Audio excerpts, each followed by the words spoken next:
നമുക്ക് പ്രാർത്ഥിക്കാം. കരുണാസമ്പന്നനായ ഞങ്ങളുടെ സ്വർഗീയ പിതാവേ, അനുഗ്രഹിക്കപ്പെട്ട ഈ ഒരു പകൽക്കാലം കഴിഞ്ഞുള്ള ഈ സമയത്ത് ഞങ്ങൾ നന്ദി പറയുന്നു. അവിടുത്തെ തിരുവചനം പഠിപ്പാൻ, കർത്താവ് എബ്രായ ഭാഷ പഠിപ്പാൻ ഞങ്ങളെ സഹായിക്കണമെന്ന് പ്രാർത്ഥിക്കുന്നു. കഴിഞ്ഞ ആഴ്ചക്കാലെല്ലാം ഞങ്ങളെ കാത്തു പരിപാലിച്ചതിനെ ഓർത്ത് ഞങ്ങൾ നന്ദി പറയുന്നു. അവിടുത്തെ കൃപയും കരുണയും ഞങ്ങളുടെ കൂടെ ഇരിക്കണമേ എന്ന് പ്രാർത്ഥിക്കുന്നു. ആമേൻ. ഷലോം. നമുക്ക് ഇന്ന് ഒരു തിരുവചനം വായിച്ചിട്ട് നമുക്ക് സ്റ്റാർട്ട് ചെയ്യാം. നെഹമ്യാവിന്റെ പുസ്തകം 6-ാം അധ്യായം, അതിന്റെ നെഹമ്യാവിന്റെ പുസ്തകം 8-ാം അധ്യായം, അതിന്റെ 6-ാമത്തെ വാക്യം. എസ്ര മഹാദൈവമായ യഹോവയെ സ്തുതിച്ചു, ജനമൊക്കെയും കൈ ഉയർത്തി ആമേൻ ആമേൻ എന്ന് പ്രതിവചനം പറഞ്ഞ് വണങ്ങി സാഷ്ടാംഗം വീണു യഹോവയെ നമസ്കരിച്ചു.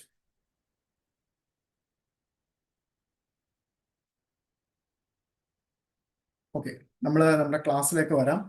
എല്ലാവരും കഴിഞ്ഞ ആഴ്ച വളരെ സുഖമായി സന്തോഷമായി ഒക്കെയാണ് കടന്നു പോയതെന്ന് ഞാൻ വിശ്വസിക്കുന്നു. ഓക്കെ, നമ്മുടെ ക്ലാസ് കഴിഞ്ഞ ആഴ്ച നമ്മൾ പഠിച്ചു നിർത്തിയ കുറേ കാര്യങ്ങളുണ്ട്. അപ്പോ കഴിഞ്ഞ ആഴ്ചയില് ക്ലാസ് കഴിഞ്ഞതിന് ശേഷം നമ്മുടെ ക്ലാസ്സിൽ ഒരു വിദ്യാർത്ഥി എന്നെ വിളിച്ച് ഒരു കാര്യം പറഞ്ഞു. ഒരു സ്ലൈഡ് നമ്മൾ ചെയ്തത് വളരെ ഞാൻ പറഞ്ഞ കാര്യം ഇച്ചിരി തെറ്റായി പോയി എന്ന് പറഞ്ഞു. ഞാനത് പെട്ടെന്ന് നോക്കിയപ്പോൾ ശരിയാണ്, കാരണം ഞാനത് നിങ്ങളടുത്ത് പറഞ്ഞത് ഇച്ചിരി തെറ്റായി പോയി. അപ്പം നമുക്ക് ആ ഒരു സ്ലൈഡിലേക്ക് വീണ്ടും ഒന്ന് പോയി അത് കറക്റ്റ് ചെയ്യാം. അതൊരു ഉത്തരവാദിത്തമാണ്. അപ്പം ഞാൻ അതിലേക്ക് പോവുകയാണ്. അത് ചൂണ്ടിക്കാണിച്ച് തന്ന വിദ്യാർത്ഥി ആശ വർഗീസ് ആണ്. Thank you sister so much. കാരണം നമ്മളെല്ലാവരും ഒരുമിച്ച് ചിന്തിക്കുകയും പഠിക്കുകയും ഒക്കെ ചെയ്യുകയാണ്. അതുകൊണ്ട് വളരെ നന്ദി. കഴിഞ്ഞ വർഷവും ഇങ്ങനെ കുറച്ച് തിരുത്തലുകൾ എനിക്ക് ഉണ്ടായിട്ടുണ്ടായിരുന്നു. കാരണം ഇസ്രായേലിൽ താമസിക്കുന്ന 2 സഹോദരിമാർ കഴിഞ്ഞ വർഷം നമ്മുടെ പഠിക്കുന്നുണ്ടായിരുന്നു. കാരണം അവർ ആ കറക്റ്റ് ഉച്ചാരണത്തെ കുറിച്ച് വളരെ ആയിട്ട് എനിക്ക് പറഞ്ഞു തരും. ഇന്ന് എൻ്റെ അധ്യാപകൻ എന്നെ ഇങ്ങോട്ട് വിളിച്ചിരുന്നു. എൻ്റെ അധ്യാപകൻ എന്നെ ഹെബ്രായ ഭാഷ പഠിപ്പിക്കുന്ന അധ്യാപകൻ. അപ്പൊ ഞാൻ കുറേ കാര്യങ്ങൾ ഇങ്ങനെ സംസാരിച്ചപ്പോൾ വീണ്ടും എൻ്റെ വായിൽ നിന്ന് ഒരു ചെറിയ തെറ്റ് വീണു. അപ്പോ എന്നോടതിന്റെ തിരുത്തി എൻ്റെ അധ്യാപകൻ പറഞ്ഞു, നമ്മുടെ വായിലാണ് അനുഗ്രഹവും ശാപവും ഇരിക്കുന്നത്. എബ്രായ ഭാഷയുടെ ഒരു വലിയ പ്രത്യേകത എന്ന് പറയുന്നത്, നമ്മൾ കാര്യങ്ങളെ കൃത്യമായ രീതിയിലും അളവിലും അത് പറഞ്ഞില്ലെങ്കിൽ തെറ്റിപ്പോകും, അത് ശാപമായിട്ട് മാറും. ഇത് എബ്രായ ഭാഷയ്ക്ക് മാത്രമുള്ള ഒരു കാര്യം. വളരെ സൂക്ഷ്മതയോട് വേണം സംസാരിക്കാൻ, വളരെ സൂക്ഷ്മത. ഉദാഹരണത്തിന് അവിടെ നമ്മളൊരു വാക്ക് പറയുമ്പോൾ, ഇപ്പൊ ഒരു പുരുഷനോട് പറയുമ്പോൾ ആ പുരുഷനെ മാത്രം അഡ്രസ് ചെയ്യുമ്പോൾ പുരുഷന് മാത്രം കൊടുക്കേണ്ട ഒരു ഇതുണ്ട്. അതായത് ഇപ്പൊ എനിക്കിപ്പോ ഇവിടെ ഉദാഹരണത്തിന് എൻ്റെ മുമ്പിൽ എനിക്ക് കാണാൻ കഴിയുന്നത് ആശ സിസ്റ്ററിന്റെ നിങ്ങളെന്ന് വിളിക്കാം നമ്മുടെ മലയാള ഭാഷയിൽ. പക്ഷെ അവിടെ പോയിട്ട് നിങ്ങളെന്ന് വിളിക്കാൻ പറ്റത്തില്ല. എന്നാ അവിടെ ഫിമെയിൽ ആയിട്ടുള്ള ഒരു കൃത്യമായിട്ടുള്ള ആ ഭാഷ തന്നെ അവിടെ ഉപയോഗിക്കണം. അതേപോലെ തന്നെ ഞാൻ KC ജോർജ് സാറിനെ കാണുന്നുണ്ടിരുന്നു. അപ്പൊ KC ജോർജ് സാറിന് ആശ സിസ്റ്ററിന്റെ അടുത്ത് പറഞ്ഞ അതേ വാക്ക് എനിക്ക് KC സാറിന്റെ അടുത്ത് പറയാൻ പറ്റത്തില്ല. കാരണം KC സാറ് മെസ്കുലിൻ ആണ്. അപ്പൊ മെസ്കുലിൻ ഫോം തന്നെ ഉപയോഗിക്കണം. പിന്നെ നിങ്ങൾ എല്ലാവരും ഇവിടെ ഇരിക്കുന്നു. അപ്പൊ നിങ്ങൾ എല്ലാവരും മെസ്കുലിൻ ഫോം ഉപയോഗിച്ച് എനിക്ക് പറയാൻ പറ്റത്തില്ല. കാരണം പലതരത്തിലുള്ള സഹോദരിമാരുണ്ട്, സഹോദരന്മാരുണ്ട്. അപ്പൊ നിങ്ങളുടെ അടുത്ത് സംസാരിക്കാനായിട്ട് വേറൊരു ഫോം ഉണ്ട്. ആ ഫോം ഉപയോഗിച്ചാലേ ശരിയാവത്തുള്ളൂ. അതേപോലെ തന്നെ അതിൽ ഒരു ഒരു ഒരു വള്ളിയിൽ ഉള്ള വ്യത്യാസത്തിൽ ഞാൻ ഉച്ചാരണം മാറ്റിയാൽ, അല്ലെങ്കിൽ ഞാനത് എഴുതുമ്പോൾ തെറ്റിയാൽ അതിന്റെ അർത്ഥം മാറും. അതുകൊണ്ട് വളരെ കൃത്യമായിട്ട് അളന്ന് മുറിച്ച് പഠിച്ച് അത് നോക്കി കണ്ടാണ് നിങ്ങളിത് പഠിക്കേണ്ടത്. അതുകൊണ്ടാണ് എനിക്ക് ആ തെറ്റ് വന്നപ്പോൾ ആ തെറ്റ് നിങ്ങളുടെ മുമ്പിൽ ആദ്യം തിരുത്തണമെന്ന് തോന്നിയത്. ഇത് നിങ്ങളുടെ ഭാവി ജീവിതത്തിലും നിങ്ങളിത് പഠിക്കുമ്പോൾ ഇങ്ങനെയുള്ള തെറ്റുകൾ നിങ്ങൾക്കും വരാം. നമ്മളെല്ലാവരും മനുഷ്യരാണ്. നമ്മൾ പറയുമല്ലോ, തെറ്റുണ്ടാവുന്നത് മാനുഷികവും ക്ഷമിക്കുന്നത് ദൈവികവുമാണെന്ന്. അപ്പോൾ നമ്മൾ ആ ദൈവികമായ പദ്ധതിയിൽ നിൽക്കുന്ന മനുഷ്യരായതുകൊണ്ട് നമ്മൾക്ക് അങ്ങനെ തെറ്റ് വന്നാൽ അപ്പം തന്നെ നമ്മൾ അത് തിരുത്താനുള്ള ഒരു മനോഭാവം നമ്മുടെ ഉള്ളിൽ ഉണ്ടാവണം.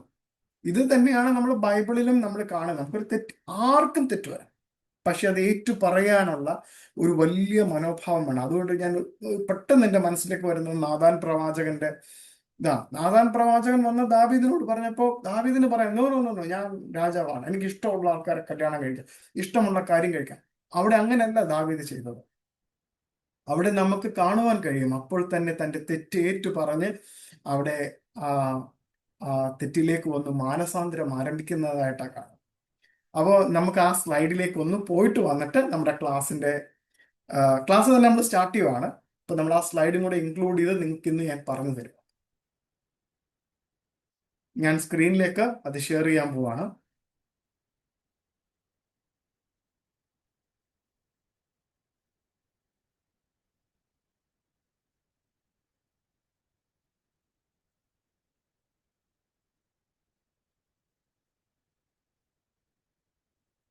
നിങ്ങൾക്കെല്ലാം സ്ക്രീനിൽ അത് കാണാൻ കഴിയുമെന്ന് ഞാൻ വിശ്വസിക്കുന്നു. ഓക്കെ ഓക്കെ നമ്മൾ കഴിഞ്ഞ ആഴ്ചയിൽ പഠിച്ച കാര്യങ്ങൾ തന്നെ ജസ്റ്റ് ഒന്ന് ഒരു 2-3 മിനിറ്റ് എടുത്ത് നമുക്കൊന്ന് ഓടിച്ചു പോകാം. നമ്മൾ ലഷോൺ കദോഷ് എന്നുള്ള സംഭവം പഠിച്ചു. ആ ലഷോൺ കദോഷ് എഴുതുന്നത് എങ്ങനെയാണെന്ന് നിങ്ങൾക്ക് സ്ക്രീനിൽ കാണാൻ പറ്റും. എന്തുകൊണ്ടാണ് ലഷോൺ കദോഷ് എന്ന് എഴുതുമ്പോൾ ആ ഓരോ അക്ഷരത്തിന്റെ മുകളിലും ഓരോ രീതിയിലുള്ള കിരീടം പോലെയുള്ള കാര്യങ്ങൾ എന്തുകൊണ്ടവിടെ വരച്ചു വെച്ചു എന്നൊക്കെ നമ്മൾ പഠിച്ചു. ഓർമ്മയുണ്ടോ? ഓർമ്മയുണ്ടാവണം. നമ്മൾ ആ ഒരു ലിപി അല്ലെങ്കിൽ ആ ഒരു ആൽഫബറ്റ് എഴുതുന്നതിന്റെ സ്റ്റൈലിന് നമ്മളൊരു സ്റ്റൈലൊക്കെ കഴിഞ്ഞ പ്രാവശ്യം പഠിച്ചിരുന്നു. അതൊക്കെ വളരെ ഓർത്തിരിക്കേണ്ടതാണ്. എന്തുകൊണ്ടാണെന്ന് വെച്ചാൽ ഈ ഭാഷയ്ക്ക് മാത്രമുള്ള ഒരു പ്രത്യേകതയാണ്. ഈ ഭാഷയിൽ മറ്റു ഭാഷകൾ, ഇംഗ്ലീഷ്, മലയാളത്തിനൊക്കെ നമുക്കൊരു അനാവശ്യമായ വാക്കുകൾ ഉപയോഗത്തിലുണ്ട്. പക്ഷേ എബ്രായ ഭാഷയിൽ അങ്ങനെ മോശമായിട്ടുള്ള ഒരു വാക്കുകളും ഇല്ല. വെറും 400 വാക്കുകൾ കൊണ്ട് മാത്രമാണ് വിശുദ്ധ വേദഗ്രന്ഥമായ തനാഖ് എഴുതപ്പെട്ടത്. സോറി, അനുമാമയ്ക്ക് കേൾക്കാൻ പറ്റുന്നില്ലയോ? കാരണം ചെവി ഇങ്ങനെ പിടിച്ചിരിക്കുന്നത് കൊണ്ട് ചോദിച്ചാ. കുഴപ്പമില്ല, കേൾക്കാൻ പറ്റത്തില്ല, ഞാൻ ഇച്ചിരി ഉറക്കെ പറയാം, കുഴപ്പമില്ല. ലഷോൺ ഹ കത്തോഷ് എന്നാണ് നമ്മുടെ എബ്രായ ഭാഷയെ വിളിക്കുന്നത്. ആരാധനകൾ, പ്രാർത്ഥനകൾ എന്നിവയൊക്കെ എഴുതാനും പ്രത്യേകിച്ച് നമ്മൾ വായിക്കുന്ന തിരുവചനം ഈ ഭാഷയിലാണ് എഴുതപ്പെട്ടത്. അതുകൊണ്ടാണ് ഇതിനെ ലഷോൺ ഹ കത്തോഷ് എന്ന് വിളിക്കുന്നത്.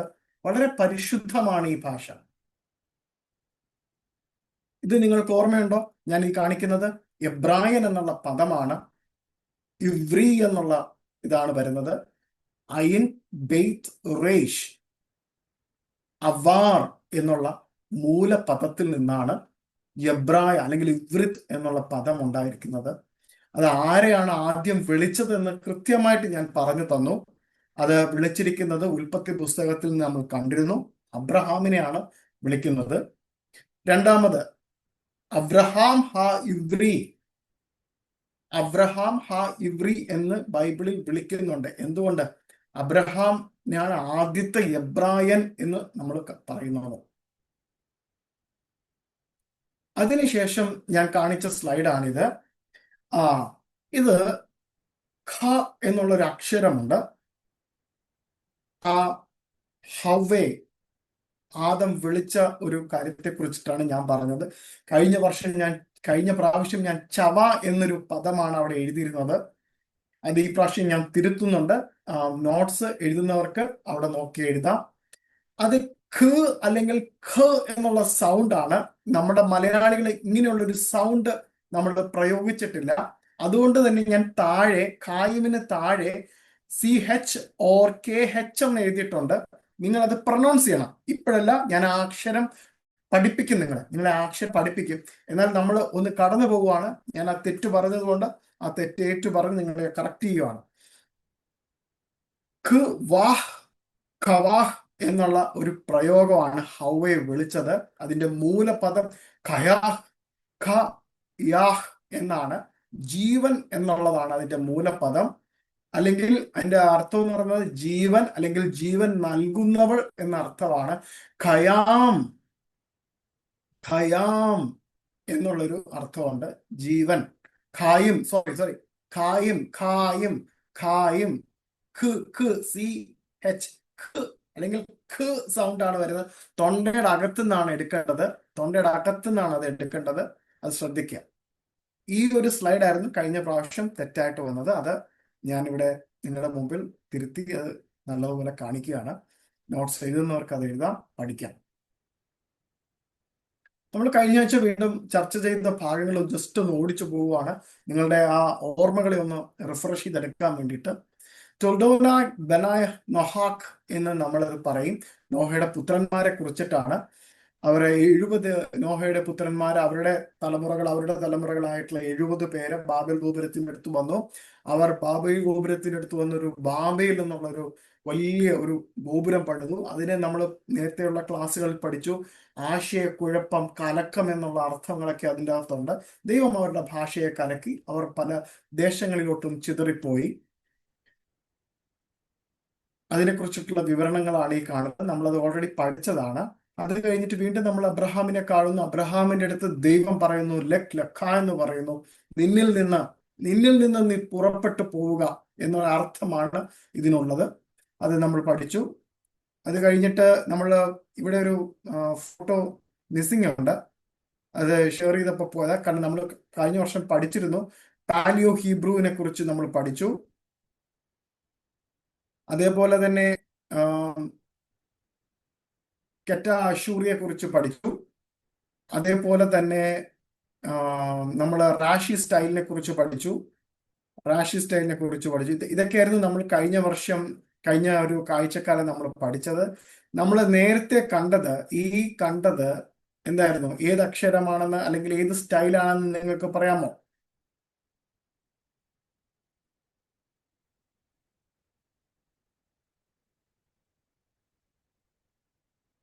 ആർക്കെങ്കിലും പറയാമോ? ഓക്കെ, അത് റാഷി സ്റ്റൈലാണ്. പ്രത്യേകിച്ച് യഹൂദന്മാരുടെ ആ ശാസ്ത്രിമാർ എഴുതുന്നതിന് ഉപയോഗിച്ചിരുന്ന ഒരു ശൈലിയിലാണ് ഇത് എഴുതിയിരിക്കുന്നത്. അവരത് എഴുതുമ്പോൾ ഓരോ പ്രധാനപ്പെട്ട അക്ഷരങ്ങളുണ്ട്. കാരണം എവിടെയാണ് അതിന്റെ പ്രാധാന്യം വരുന്ന ആ അക്ഷരത്തിന്റെ മുകളിൽ അവരിങ്ങനെ കിരീടം പോലെയുള്ള കാര്യങ്ങൾ വരച്ചു വെക്കാറുണ്ട്. ഓക്കെ,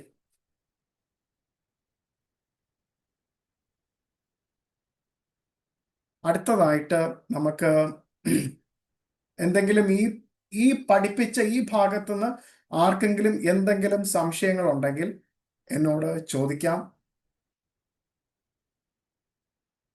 അതിനുള്ള സമയം നമ്മൾ ഈ പഠിപ്പിച്ച ഭാഗത്തു നിന്നായിരിക്കണം നമ്മുടെ ചോദ്യങ്ങൾ ഉണ്ടാകേണ്ടത്. അത് ഞാൻ പറയുന്ന സമയത്ത് നിങ്ങൾക്ക് ചോദിക്കാം. ഓക്കെ, അടുത്തതായിട്ട് നമുക്ക് മറ്റൊരു സ്ഥലത്തേക്ക് കടന്നു പോകാം. ബൈബിളിനെ കുറിച്ച് കടന്നു പോകാം.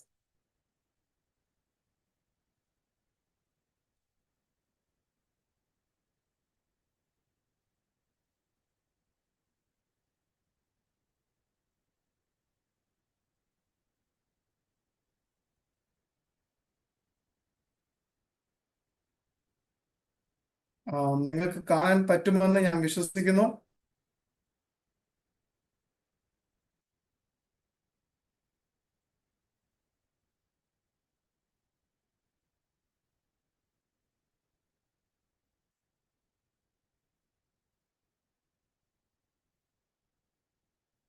What is the Hebrew language എഴുതപ്പെട്ടത്? നിങ്ങൾക്കെല്ലാം അറിയാം, അത് ഓൾഡ് ടെസ്റ്റ്മെന്റ് എല്ലാം എഴുതിയത് ഹീബ്രു ഭാഷയിലാണെന്ന് അറിയാം. അതായത് ഉൽപ്പത്തി മുതൽ മലാക്കി വരെയുള്ള എല്ലാം എഴുതപ്പെട്ടത് ഹീബ്രു ഭാഷയിലാണെന്നറിയാം. പക്ഷെ വർഷങ്ങൾ എടുത്തു, പല നൂറ്റാണ്ടുകൾ എടുത്തു അതിൻ്റെ പൂർണ്ണമായിട്ടുള്ള ആ ബൈബിൾ പൂർത്തീകരിക്കാനായിട്ട്. അതിൽ 3 സ്റ്റേജസിനെ കുറിച്ചിട്ടാണ് പറയുന്നത്. Early Bible biblical Hebrew period, രണ്ടാമത് ക്ലാസിക്കൽ പീരീഡ്, അത് കഴിഞ്ഞിട്ട് ലേറ്റ് ബിബ്ലിക്കൽ ഹീബ്രു എന്നുള്ള ആ ഒരു പീരീഡ് ഉണ്ട്. 3 കാലഘട്ടങ്ങളിലൂടെയാണ് ഓൾഡ് ടെസ്റ്റ്മെന്റ്, പഴയ നിയമം, തനാക്ക് എഴുതപ്പെട്ടത്. നമുക്ക് ആദ്യത്തെ കാലഘട്ടത്തിൽ ഒന്ന് നോക്കി വരാം. അപ്രോക്സിമേറ്റ്ലി ഏകദേശം 1200 മുതൽ 1000 BC വരെയുള്ള കാലഘട്ടത്തിലാണ് ഇത് എഴുതപ്പെട്ടതെന്ന് പറയുന്നു. ഇതിന് അർക്കൈക് അല്ലെങ്കിൽ ഏർലി ബൈബിൾ ഹീബ്രു എന്നുള്ള ആ ഗണത്തിലാണ് ഇത് പെടുത്തുന്നത്. ഇതിനകത്ത് എക്സാമ്പിൾ ആയിട്ട് കൊടുത്തിരിക്കുന്നത് മോശയുടെ ഗീതം, എക്സോഡസ്, പുറപ്പാട് പുസ്തകം 15-ാം അധ്യായം, ഡെബോറയുടെ ആ തപ്പെടുത്തിട്ട് പാടുന്ന ന്യായാധിപന്മാരുടെ പുസ്തകത്തിലെ ആ ഭാഗം. ഈ കാലഘട്ടങ്ങളിൽ എഴുതപ്പെട്ടിട്ടുള്ള ഈ പുസ്തകങ്ങളെല്ലാം വളരെ കാവ്യാത്മകമാണ്, വളരെ പുരാതനമായ ഗ്രാമറാണ്, വ്യാകരണമാണ്. പഴയ ഒരുപാട് തരത്തിലുള്ള വൊക്കാബുലറീസ് ഉണ്ട്. അതിനുദാഹരണമായിട്ട് ഷീർ എന്നുള്ളൊരു പദമുണ്ട് 1 ശമൂവേലിന്റെ പുസ്തകം 9-ാം അധ്യായത്തില്. അത് നല്ലൊരു പഠനത്തിന് വേണ്ടിയിട്ടുള്ള ഒരു കാര്യമാണ് ഷീർ എന്നുള്ള ഒരു പദം. അതായത് ദൈവത്തിന്റെ ആത്മാവിൽ പറയുന്ന കാര്യങ്ങളെ കണ്ട് പറയുക എന്നൊരു അർത്ഥവും കൂടി അതിനുണ്ട്, ഷീർ എന്നുള്ളത്. ഞാൻ പെട്ടെന്ന് ഓർമ്മ വന്നപ്പോൾ ഞാൻ പറഞ്ഞതായിരുന്നു ആ കാര്യം. കാരണം അതൊരു ഓൾഡ്, വളരെ പഴയ തരത്തിലുള്ള ഒരു വൊക്കാബുലറി ആണ്. അവിടെ ഉപയോഗിച്ചിരിക്കുന്ന ഗ്രാമറും പഴയതാണ്. അതിൻ്റെ അകത്ത് വളരെ സംഗീതം, അതായത് കാവ്യ രൂപത്തിലാണ് ഈ പറയുന്ന പുസ്തകങ്ങളെല്ലാം എഴുതപ്പെട്ടത്. ഈ കാലഘട്ടങ്ങളെ നമ്മൾ സൂക്ഷ്മമായിട്ട് ബൈബിൾ പരിശോധിക്കുമ്പോൾ നമുക്ക് കാണുവാൻ കഴിയുന്നത് യുദ്ധങ്ങളുടെയും കീഴടങ്ങലിന്റെയും തോറ്റോടി പോകുന്നതിന്റെയും ജയിച്ചു മുന്നേറുന്നതിന്റെയും ആഹ്ലാദത്തിന്റെയും യുദ്ധഭേരികളുടെയും ഒക്കെ ഒരു കാലഘട്ടമാണ് അല്ലെ. ആ കാലഘട്ടത്തിൽ ആ ഒരു ശൈലി അവരുടെ ആ ഭാഷകളിൽ നിറഞ്ഞു നിന്നിരുന്നു. ഈ ഭാഷ എന്ന് പറയുന്നത് കാനായ് ഭാഷയുമായിട്ട് വളരെ സാമ്യമുള്ള ഒരു സ്റ്റൈലിലാണ് ഈ ഭാഷ രൂപപ്പെട്ടിരിക്കുന്നത്. അടുത്തത് നമുക്ക് കാണുവാൻ കഴിയുന്നത് ക്ലാസിക്കൽ ഹീബ്രുവിന്റെ ഒരു കാലഘട്ടം. നിങ്ങൾക്ക് എല്ലാവർക്കും അറിയാം, ക്ലാസിക്കൽ ഹീബ്രു കാലഘട്ടം എന്ന് പറയുന്നത് 1000-600 BC-യുടെ ഇടയിലാണ് ഏകദേശം അത് എഴുതപ്പെട്ടത്. അത് ഗോൾഡൻ ഏജ്, സുവർണ കാലഘട്ടം എന്നറിയപ്പെടുന്ന കാലഘട്ടമാണ്. ദാവീദ്, ശലോമോൻ, യെശയ്യാവ് പോലെയുള്ള ആൾക്കാർ ജീവിച്ചിരിക്കുകയും അവരെഴുതപ്പെട്ട പുസ്തകങ്ങളാണ്. പ്രത്യേകിച്ച് ജെനിസിസിനെ ഒരു എക്സാമ്പിൾ ആയിട്ടൂടെ കാണിക്കുന്നെങ്കിലും കൂടുതലും നമുക്ക് സങ്കീർത്തനങ്ങൾ, സദൃശ്യവാക്യങ്ങൾ, യെശയ്യായുടെ പുസ്തകം ആ കാലഘട്ടത്തിൽ എഴുതപ്പെട്ടതാണ്. ഈ ക്ലാസിക്കൽ ബിബ്ലിക്കൽ ഹീബ്രുവിന്റെ കാലഘട്ടം എന്ന് പറയുന്നത്. അവിടെ കുറച്ചും കൂടി ഭാഷ നവീകരിക്കപ്പെട്ടു, അത് റിഫൈൻഡ് ആയിട്ട് വന്നു, കുറച്ചും കൂടി പോയിറ്റിക് ആയിട്ടു, അത് കാവ്യാത്മകമായിട്ട് മാറി. പിന്നെ പവർഫുൾ ആയിട്ട് പ്രോസസ് ഉണ്ടായി, അതായത് വളരെ ശക്തമായ തരത്തില് ഉള്ള പ്രോസസ് ഉണ്ടായി അവിടെ. ഇതെല്ലാം ചരിത്ര പുസ്തകങ്ങളായിട്ടും സങ്കീർത്തനങ്ങളായിട്ടും ഒക്കെ എഴുതപ്പെട്ടതായിരുന്നു തോറയില്. പ്രത്യേകിച്ച് ശലോമോന്റെ കാവ്യം, ഉത്തമഗീതം, സദൃശ്യവാക്യങ്ങൾ, സഭാപ്രസംഗം, ഇതൊക്കെ ക്ലാസിക്കൽ ഹീബ്രുവിന്റെ മാസ്റ്റർ പീസ് എന്നറിയപ്പെടുന്ന കാര്യങ്ങളാണ്. അതുപോലെ തന്നെ നമുക്ക് ലേറ്റ് ബിബ്ലിക്കൽ ഹീബ്രു എന്ന് പറഞ്ഞിരിക്കുന്ന ഒരു കാലഘട്ടമുണ്ട്. ആ കാലഘട്ടത്തിൽ 600-നും 400 BC-ക്കും ഇടയിലുള്ള ഈ ഒരു കാലഘട്ടമാണ്. ഒരു ചെറിയൊരു കാലഘട്ടമാണ്. ഈ കാലഘട്ടത്തിലാണ് യസ്ര, നെഹമ്യാവ്, ദിനവൃത്താന്തങ്ങൾ. പക്ഷെ നമ്മുടെ മലയാളം ബൈബിളിൽ ദിനവൃത്താന്തം മുകളിലാണ്, കുറച്ചുകൂടി മേളിലോട്ടാണ്. പക്ഷെ എബ്രായ ബൈബിളില് ദിനവൃത്താന്തം ഏറ്റവും ഈ ഒരു രൂപത്തിലാണ്. അതായത് എസ്ര, നെഹമ്യാവ്, ദിനവൃത്താന്തം എന്നുള്ള ഒറ്റ കാര്യത്തിലാണ്. നമുക്കാണ് 1-2 ദിനവൃത്താന്തം എന്ന് നമ്മുടെ മലയാളം ബൈബിളിൽ, ഇംഗ്ലീഷ് ബൈബിളിലൊക്കെയാണ് അങ്ങനെ ക്രോഡീകരിച്ചിരിക്കുന്നത്. എബ്രായ ബൈബിളിൽ ക്രോണിക്കൽസ് അവസാനത്തെ പുസ്തകങ്ങളിലൊക്കെ ആയിട്ടാണ് വരുന്നത്. ദാനിയൽ, എസ്തർ, ഹഗായി, സക്രിയ, മലാക്കി, ഈ കാലഘട്ടങ്ങൾ എന്ന് പറയുന്നത് അവർ പ്രവാസത്തിന് ശേഷം പ്രവാസ കാലഘട്ടം, ആ ഒരു കാലഘട്ടത്തെ അടയാളപ്പെടുത്തുന്ന സമയമാണ്. ഇതിൽ നമ്മൾ പഠിച്ചതുപോലെ അവർക്ക് ബാബിലോണിൽ നിന്നും മറ്റ് പ്രവാസങ്ങളിലൊക്കെ പോയിട്ട് തിരിച്ചു വന്നപ്പോൾ പലർക്കും ഈ എബ്രായ ഭാഷ മറന്നു പോയിരുന്നു. അവർ എബ്രായ ഭാഷയെ വീണ്ടും നവീകരിച്ചു. അതിൽ അരാമിക്കിന്റെ ഇൻഫ്ലുവൻസ് ഉണ്ടായി. പ്രത്യേകിച്ച് അരാമിക്കിന്റെ സ്ക്വയർ ഫോർമാറ്റിലുള്ള റൈറ്റിംഗ്സിന്റെ ഒരു സ്വാധീനം നമ്മുടെ എബ്രായ ഭാഷയിലേക്ക് കടന്നുകൂടി. സിംപ്ലിഫൈഡ് സ്ട്രക്ചേഴ്സ്, വളരെ ലളിതീകരിക്കുന്ന തരത്തിലുള്ള സ്ട്രക്ചറുകൾ ഉണ്ടായി. പുതിയ തരത്തിലുള്ള വൊക്കാബുലറീസ് ഉണ്ടായി. കാരണം പുതിയ തരത്തിലുള്ള വൊക്കാബുലറി, പുതിയ തരത്തിലുള്ള വാക്കുകൾ ഉണ്ടാക്കി. കാരണം ഇവർ മറ്റൊരു രാജ്യത്തേക്ക് പോയി, അവിടുന്ന് തിരിച്ചു വന്നു. അതായത് ബാബിലോണിയൻ അസിറിയ പ്രവാസത്തിന് ശേഷം മടങ്ങി വന്നവർക്ക് അവിടുത്തെ കുറെ വാക്കുകളുമായിട്ടാണ് അവർ വന്നത്.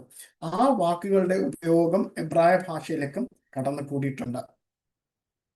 അപ്പോ ഇതിന്റെ ഇടയിൽ ഞാൻ ഇങ്ങനെ ചോദിക്കുന്ന ഒരു ചോദ്യം, എവിടെയാണ് മിക്ക പ്രവാചകൻ ഫിറ്റ് ആവുന്നത്? അല്ലെങ്കിൽ മിക്ക പ്രവാചകൻ, നമ്മൾ ഹോൾ ബൈബിൾ എടുത്ത് നോക്കുകയാണെങ്കിൽ, ഉൽപ്പത്തി മുതൽ മലാക്കി വരെ എടുത്തു നോക്കുകയാണെങ്കിൽ, ക്ലാസിക്കൽ ഹീബ്രുവിന്റെ ഒക്കെ കാലഘട്ടങ്ങൾ ഉണ്ടായിരുന്നെങ്കിലും അതിൽ ഏറ്റവും ഔന്നിത്യമായ, വളരെ പവർ പാക്ഡ് ആയിട്ടുള്ള, തീജ്വാല ജ്വലിക്കുന്നത് പോലെയുള്ള വലിയ കാവ്യാത്മകത്തിലും എന്നാൽ തന്നെയും വളരെ ശക്തമായ രീതിയിലുള്ള ഭാഷ ഉപയോഗിച്ച് എഴുതപ്പെട്ട ഒരു പുസ്തകം എന്ന് പറയുന്നത് മിക്ക പ്രവാചകന്റെ പുസ്തകമാണ്. അതാണ് നമുക്ക് കാണുവാൻ കഴിയുന്നത്. പിന്നെ ഇവിടെ നിങ്ങൾക്ക് ഈ ഒരു സ്ലൈഡിൽ നിങ്ങൾക്ക് കാണുവാൻ കഴിയും, ഞാൻ അതിന്റെ പീരിയഡ്സ് എഴുതിയിട്ടുണ്ട്. അതിന്റെ കാലഘട്ടത്തിൽ അന്ന് അവിടെ ഉപയോഗിച്ച ആർക്കിക് ഹീബ്രു, അതിന്റെ ടൈം സോൺ, ഏതൊക്കെ പുസ്തകങ്ങളാണ് എന്നുള്ള കാര്യങ്ങൾ ഞാൻ എഴുതിയിട്ടുണ്ട്. നിങ്ങൾക്ക് ഒന്ന് നോക്കാം.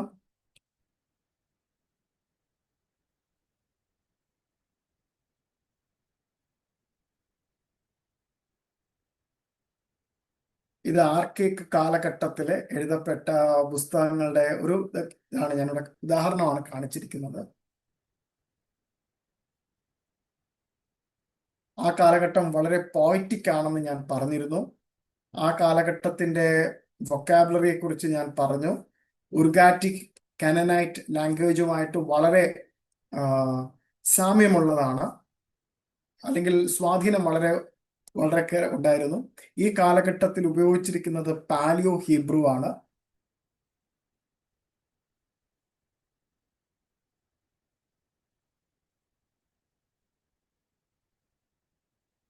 സ്റ്റേജ് 2 നമുക്ക് കാണുവാൻ കഴിയും. ക്ലാസിക്കൽ ബിബ്ലിക്കൽ ഹീബ്രുവിന്റെ കാലഘട്ടമാണ്. ഇവിടെ ദാവീദ്, ശലോമോൻ, യെശയ്യാ പ്രവാചകൻ, മിക്ക, ഹോസിയ, ഇവരൊക്കെയായിരുന്നു. ഇവരെയൊക്കെ നമുക്ക് ഭാഷയുടെ രാജാക്കന്മാർ, പ്രവാചകന്മാർ എന്നൊക്കെ നമുക്ക് വിളിക്കാം. ഇവരുടെ കാലഘട്ടത്തിലാണ് ക്ലാസിക്കൽ ഹീബ്രുവിന്റെ എക്സാമ്പിൾ ആയിട്ട് വന്നത്, വളരെ ആയിട്ട് നിൽക്കുന്നത്. അത് കഴിഞ്ഞതിന് ശേഷം നമുക്ക് കാണുവാൻ കഴിയുന്നത് മൂന്നാമത്തെ സ്റ്റേജ് ആയിട്ടുള്ള ലേറ്റ് ബിബ്ലിക്കൽ ഹീബ്രുവിന്റെ കാലഘട്ടമാണ്.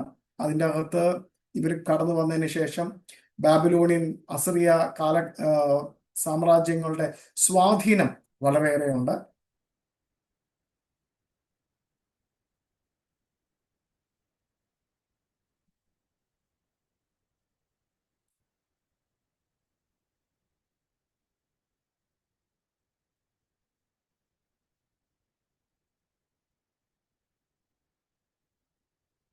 ഓക്കെ, അത് കഴിഞ്ഞതിന് ശേഷം നമ്മുടെ പുതിയ നിയമ കാലഘട്ടത്തിലേക്ക് നമ്മൾ വരികയാണ്. വരുമ്പോൾ നമുക്ക് കാണുവാൻ കഴിയുന്നത്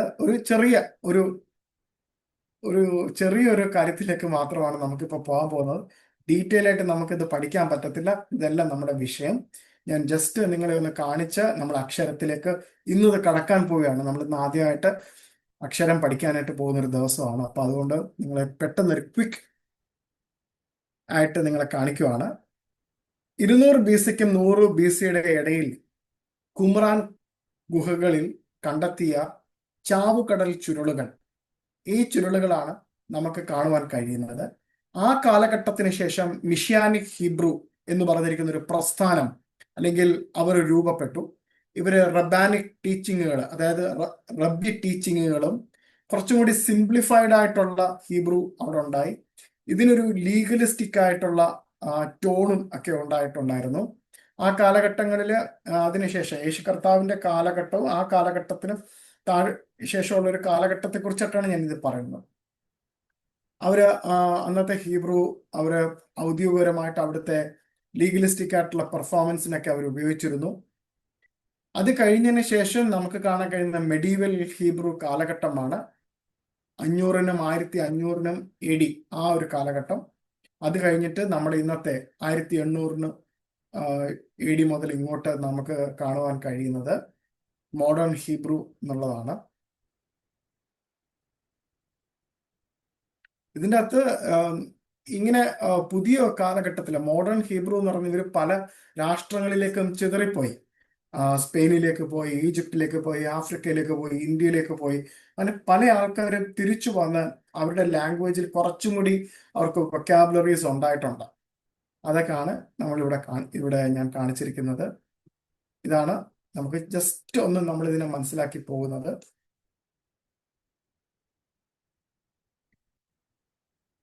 എനിക്കറിയാം ഞാൻ സ്ലൈഡുകൾ വളരെ സ്പീഡായിട്ടാണ് പോയത്. ഇറ്റ്സ് നോട്ട്, നമുക്ക് അങ്ങനെ നിർത്തിപ്പോകി ഓരോ പോർഷനും കാണിക്കാൻ പറ്റത്തില്ല.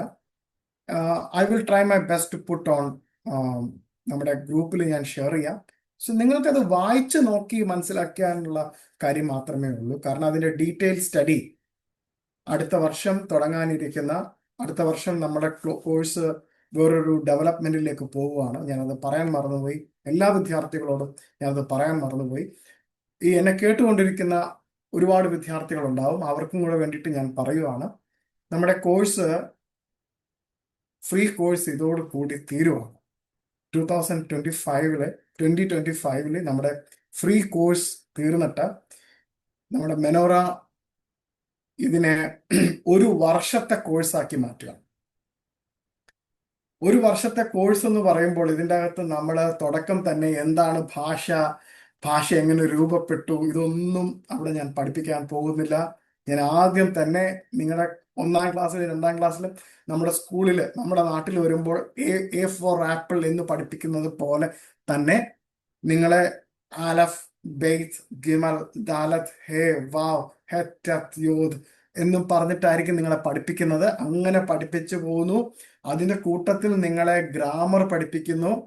കാരണം അങ്ങനെ നിങ്ങൾക്ക് ചെറിയ വേർഡ്സുകൾ തരുന്നു, അത് പഠിപ്പിക്കുന്നു. അത് പഠിപ്പിച്ചിട്ട് നിങ്ങളെ കൊണ്ട് ഹെബ്രായ ബൈബിൾ തന്നെ തുടക്കം തന്നെ വായിപ്പിക്കുന്നു.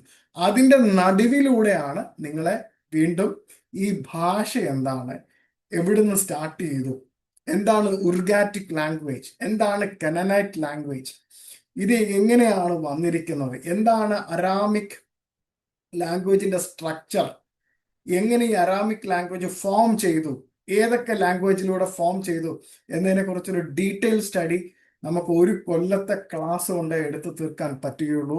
നമുക്ക് 6 മാസം, നമ്മൾ ഒരു ദിവസമാണ് കാണുന്നത്. പക്ഷെ അടുത്ത വർഷം നമ്മുടെ 2026 ക്ലാസ്സിൽ നമുക്ക് ആഴ്ചയിൽ 2 തവണയാണ് നിങ്ങളുടെ ക്ലാസ്. ജോയിൻ ചെയ്യാൻ താല്പര്യമുള്ളവർക്ക് 2 ദിവസമാണ് നിങ്ങളുടെ ക്ലാസ്. നിങ്ങൾക്ക് 1 മണിക്കൂറല്ല ക്ലാസ്, 1.5 മണിക്കൂറാണ് ക്ലാസ്. സോ ഒരുപാട് വേരിയേഷൻസ് ഉണ്ട്. വർക്ക് ബുക്ക് ഉണ്ട്, അസൈൻമെന്റ്സ് ഉണ്ട്, റീഡിംഗ് പ്രാക്ടീസ് ഉണ്ട്. അതേപോലെ തന്നെ നിങ്ങൾ എഴുതിക്കൊണ്ട് വരണം. അത് ഞാൻ കറക്റ്റ് ചെയ്യും. അത് ഒരുപാട് ഡിക്റ്റേഷൻസ് ഉണ്ട്. അതായത് ക്ലാസ്സിൽ തന്നെ ഇരുന്നിട്ട് നിങ്ങൾ എഴുതി അപ്പം തന്നെ എന്നെ കാണിക്കുന്ന രീതിയിലുള്ള എല്ലാ രീതികളും ഞാൻ പ്രാക്ടീസ് ചെയ്തുകൊണ്ടിരിക്കുകയാണ്. സോ അത് നമ്മുടെ സ്കൂളിന്റെ ഒരു ലെവലിലേക്ക് നമ്മൾ പോയിക്കൊണ്ടിരിക്കുകയാണ്. ദൈവം ഓരോ കാലഘട്ടത്തിലും ദൈവം നടത്താനായിട്ട് ദൈവം കാണിക്കുന്നു. അതേപോലെ ചൂടുകൾ വെക്കാൻ ഞാൻ ആഗ്രഹിക്കുന്നു. പിന്നെ നിങ്ങളുടെ നിർദ്ദേശങ്ങൾ, കാരണം ഇതിൽ തന്നെ കഴിഞ്ഞ പ്രാവശ്യം നമ്മുടെ ക്ലാസ് കഴിഞ്ഞ ഉടൻ തന്നെ സിസ്റ്റർ എനിക്ക് ഉടൻ തന്നെ ഇങ്ങനെ ഒരു തെറ്റുണ്ടായിരുന്നു സാറേ, ഇങ്ങനെയായിരുന്നു എന്ന് പറഞ്ഞപ്പോൾ നമ്മളത് മനസ്സിലാക്കി. ഞാനത് പറയാൻ കാരണം നമ്മളിത് 2ാമത്തെ വർഷമാണ്. ഇതിൻ്റെ അകത്ത് ആദ്യത്തെ വർഷത്തിൽ ക്ലാസ്സിൽ ഇരിക്കുന്ന സാങ്കി ഉണ്ട്, ബിജി സിസ്റ്റർ ഉണ്ട്, മഞ്ജു സിസ്റ്റർ ഉണ്ട്, വേറെ കുറെ 2-3 പേരുണ്ട്. അപ്പൊ വിവേകാനന്ദൻ സാറുണ്ട്, ലോവി സിസ്റ്റർ ഉണ്ട്. ഇപ്പം ഇവർക്കൊക്കെ അറിയാം ഞാൻ എന്താണ് ഫസ്റ്റ് ഇയറിൽ പഠിപ്പിച്ചത്. ഓക്കെ, ഇത്രയൊക്കെയാണ് എനിക്ക് പറയാനുള്ളത്. നിങ്ങൾക്കും ഈ ക്ലാസ്സിലുള്ള 3 പേര് 1 ഇയർ കോഴ്സിനൊക്കെ ജോയിൻ ചെയ്തു. നിങ്ങൾക്കും അത് ജോയിൻ ചെയ്യാം. എന്നെ കേട്ടുകൊണ്ടിരിക്കുന്ന അനേകം പ്രിയപ്പെട്ടവരുണ്ട്. വിവിധ രാജ്യങ്ങളിൽ, വിവിധ ദേശങ്ങളിൽ ഇരുന്ന് എന്നെ കേൾക്കുന്നവരുണ്ട്. നിങ്ങൾക്കും എൻ്റെ ഈ 1 വർഷത്തെ കോഴ്സിനൊക്കെ ജോയിൻ ചെയ്യാം. അപ്പോൾ ആ കോഴ്സിലേക്ക് ജോയിൻ ചെയ്യുമ്പോൾ നിങ്ങൾക്കും അതൊരു അനുഗ്രഹമാകും. ഓക്കെ, നമുക്ക് ചില അറിയിപ്പുകളിലേക്ക് പോകാം.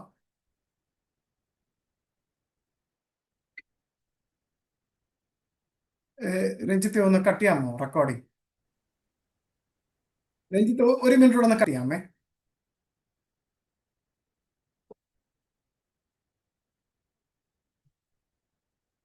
ഓക്കെ, അപ്പോൾ നമ്മുടെ ഇൻട്രൊഡക്ഷൻ ക്ലാസ് തീർന്നു. നിങ്ങൾക്ക് അധികം സംശയമില്ലെന്ന് കണ്ടു. എനിക്ക് വളരെ ഹാപ്പിയാണ്. നിങ്ങൾക്ക് സംശയങ്ങൾ വളരെ കുറച്ചേ ഉണ്ടായിരുന്നുള്ളൂ. അപ്പോൾ നിങ്ങളുടെ സംശയങ്ങളെല്ലാം മാറ്റി വെച്ചിട്ട് ഞാൻ നമ്മുടെ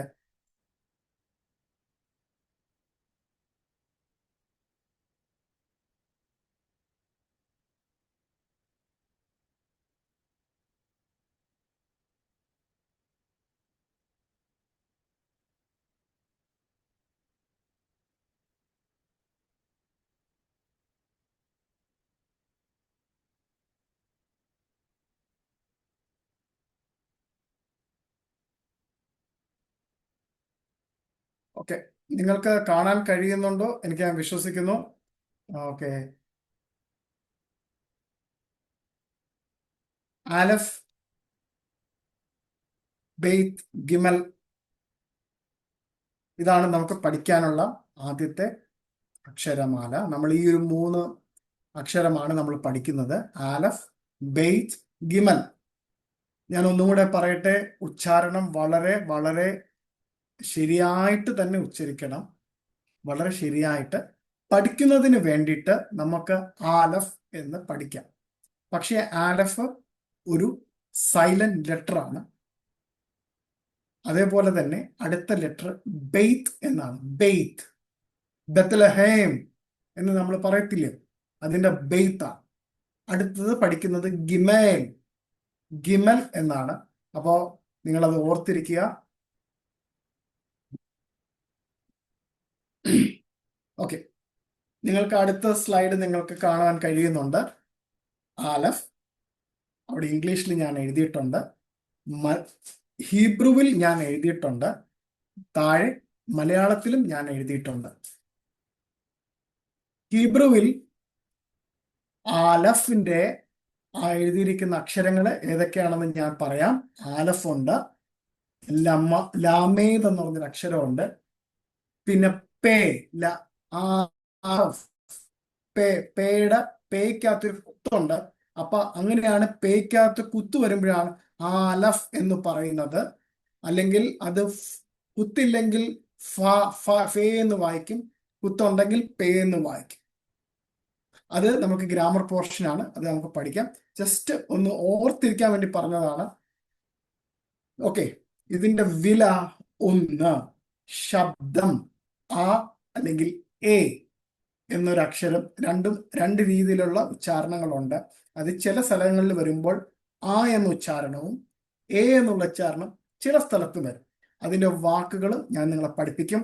ഏതൊക്കെ വാക്കുകളാണ് ആലഫിൽ വരുന്നത്, ഏതൊക്കെയാണ് എ എന്നുള്ള പ്രൊനൗൺസിയേഷനിൽ വരുന്നത് ഞാൻ പഠിപ്പിക്കും. ഉദാഹരണത്തിന് നിങ്ങൾക്ക് എല്ലാവർക്കും അറിയാവുന്ന ഒരു പദം ഞാൻ ഇപ്പൊ പറയാം. Elohim, Elohim, a sound, a സൗണ്ടിൽ എലോഹീം. ആ സൗണ്ടിൽ വരുന്ന അശ്രീ എന്നൊരു പദമുണ്ട്.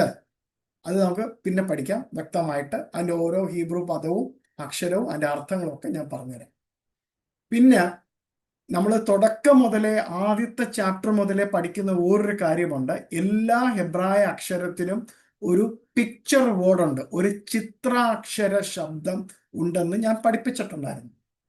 ഇവിടെ ആലഫിന്റെ ചിത്രാക്ഷര ശബ്ദം എന്ന് പറയുന്നത് കാളത്തല, ഓക്സ് ഹെഡ്, ഓക്സ് ഹെഡ് എന്നാണ് അർത്ഥം. ആലഫിന്റെ അർത്ഥം ബലം, ശക്തി, നേതാവ്. ബലം, ശക്തി, നേതാവ്. പിന്നെ മറ്റൊരു കാര്യം കൂടെ ഞാൻ നിങ്ങളെ കാണിക്കാൻ ആഗ്രഹിക്കുന്നുണ്ട്. ഞാൻ ഇപ്പൊ തന്നെ അത് കാണിക്കാം. നിങ്ങളുടെ സ്ലൈഡിൽ സൂക്ഷിച്ചു നോക്കിക്കൂ. നമ്മൾ ഇവിടെ വരുമ്പോൾ early Hebrew, middle Hebrew, late Hebrew, modern Hebrew എന്ന് കണ്ടോ? അവിടെ ആദ്യ കാലഘട്ടത്തിലുള്ള വളരെ പഴയ കാലഘട്ടത്തില് അവര് ആശയവിനിമയം നടത്താനായിട്ട് അവർ ഉപയോഗിച്ചിരുന്നത് ഈ ആലഫ് എന്ന് കാണിക്കാനായിട്ട് ഒരു കാളത്തലയാണ് ഉപയോഗിച്ചിരുന്നത്. അതിനുശേഷം കുറച്ച് കാലഘട്ടങ്ങൾ, അതായത് നമ്മള് ഒരു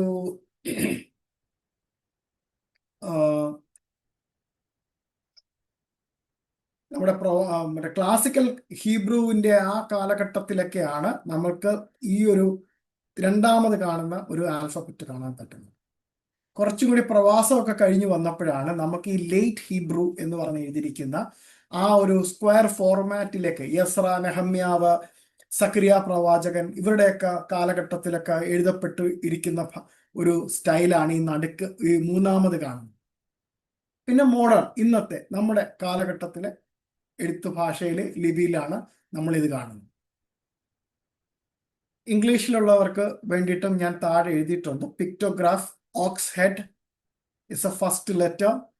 it's a meaning power, authority, strength and chief and numerical value is 1. നിങ്ങൾ ഈ പടം ശ്രദ്ധിച്ചോ എന്ന് എനിക്ക് അറിയത്തില്ല. ഇതിൻ്റെ അകത്ത് നിങ്ങൾ ആലഫ് എന്ന് പറയുന്നതിനെ കാണിക്കുന്നു. ആലഫിന്റെ അകത്ത് 2 കൈ കാണിക്കുന്നു. 3 ക്ലോക്ക് ഉണ്ട്. 1, 2, 3, 4, 5 ക്ലോക്കുകൾ കാണിക്കുന്നു. ഇടയ്ക്ക് ഒരു നമ്പർ 1 എന്ന് കാണിക്കുന്നു. ഇതെല്ലാം കാണിക്കുന്നത് എന്താണ് കാണിക്കുന്നത്? ആലഫ് എന്ന് പറയുന്നത് നമ്മൾ ഇവിടെ ബലം, ശക്തി, നേതാവ് എന്ന് നമ്മൾ പഠിച്ചു. ഇത് കാണിക്കുന്നത് സർവശക്തനായ ദൈവത്തെ, സർവശക്തനായ ദൈവത്തെ കാണിക്കുന്നതാണ്, അടയാളപ്പെടുത്തുന്നതാണ്. ഇവിടെ മുകളിൽ ഒരു വാക്യം എഴുതിയിട്ടുണ്ട്, ഡ്യൂട്രോണമി 6:4. ഡ്യൂട്രോണമി 6:4 എന്താ നമുക്ക് വായിക്കാൻ കഴിയുന്നത്?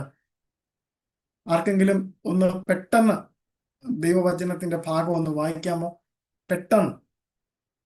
അടുത്ത പ്രാവശ്യം മുതൽ നിങ്ങൾ ബൈബിള് കൂടെ കരുതണം.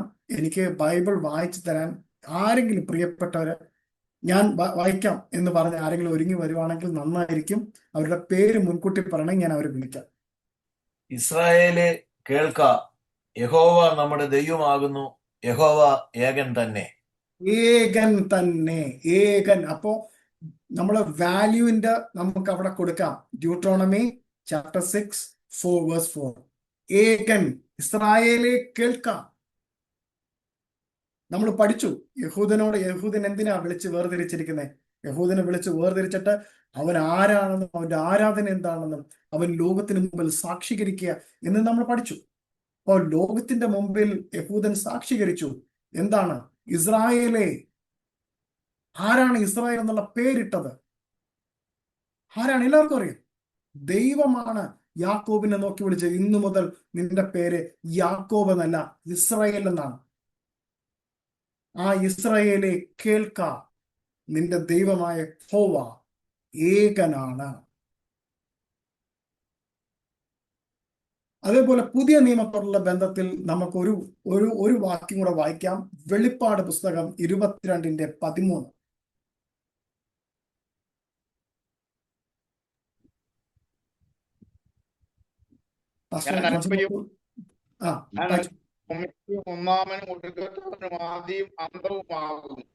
അതെ അതെ അതെ. നമ്മൾ അവിടെ ആൽഫയും ഒമേഗയും എന്നാണ് നമ്മുടെ മലയാളത്തിൽ പോലും വായിച്ചത്.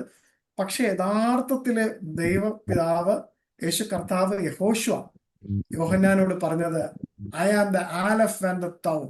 ആലഫ് തൗ ആണ് ഞാൻ. ഈ ആലഫ് തൗ എന്നുള്ള ആ ഒരു സംഭവം ഉൽപ്പത്തി പുസ്തകത്തിന്റെ 1-ാം അധ്യായം 1-ാമത്തെ വാക്യത്തിൽ കിടപ്പുണ്ട്.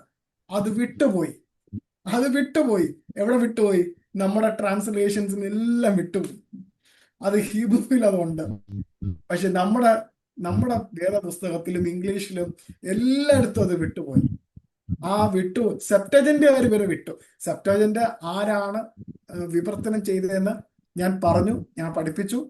സെപ്റ്റജന്റ് അത് ആർക്കെങ്കിലും അറിയാത്തുണ്ടെങ്കിൽ എന്നോട് ഒന്നുകൂടെ പറയുക. നമുക്ക് അടുത്ത ക്ലാസ്സിൽ വീണ്ടും ആ സെപ്റ്റജന്റ് ആരാണ് എഴുതിയത് അല്ലെങ്കിൽ വിവർത്തനം ചെയ്തത് ഞാൻ പറഞ്ഞുതരാം.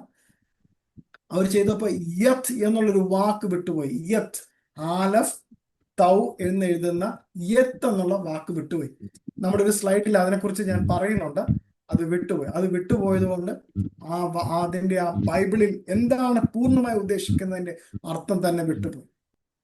അപ്പോ അടുത്ത ഒരു വരിയും കൂടെ നമുക്ക് വായിച്ചിട്ട് ഇന്നത്തെ ക്ലാസ് നമുക്ക് അവസാനിപ്പിക്കാം. യോഹന്നാന്റെ സുവിശേഷം 17-ാം അധ്യായം അതിന്റെ 21-ാമത്തെ വാക്യം.